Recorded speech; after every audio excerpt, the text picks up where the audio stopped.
Nase amakolo na yo oyo nde mokonzi na ngai nasengi na yo otambwisanga Molimo Santu nga moko nakoki te yango naibai na yo lakisanga nzela nini nakoki kolanda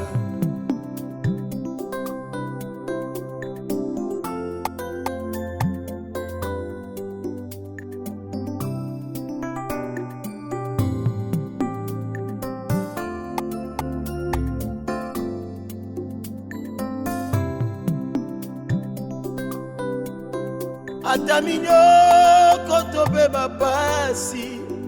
na wangani kombo na yo te oyo ndoza ya motu ya ponanga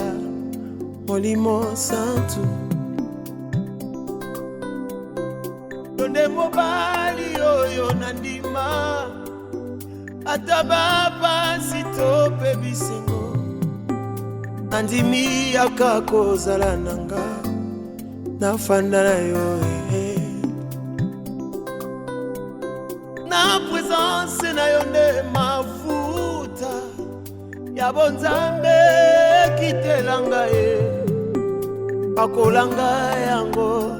pona loba maloba bosantu Yahweh Yahweh Hallelujah totombola kombo na yo kombo na yo ezali kolona nyonso yonde molingami malamu na yonde tozwi bomoi na yonde tozwi makasi moninga oyo atikaka te eza yo yango lelo toekotombola kombo na yo Santu na ngai yondo opakolaka mafuta pakola biso mafuta toloba oyo eza ya yo pakola biso mafuta tondima bosantu na yo Hallelujah.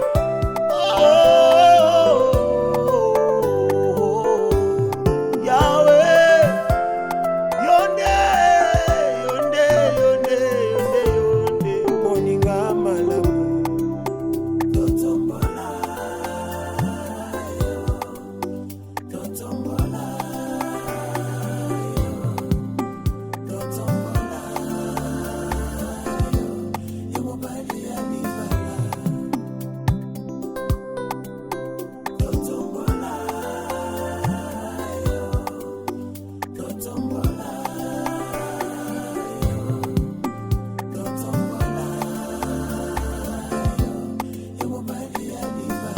Yonde nzambe na pona utabu mwana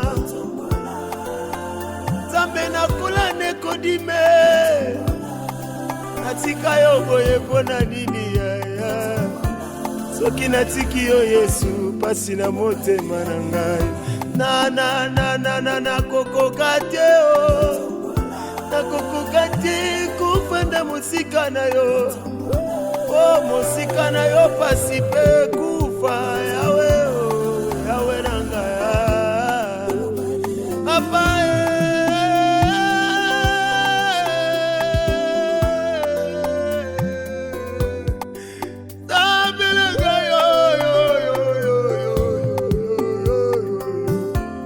amesani na yo Yesu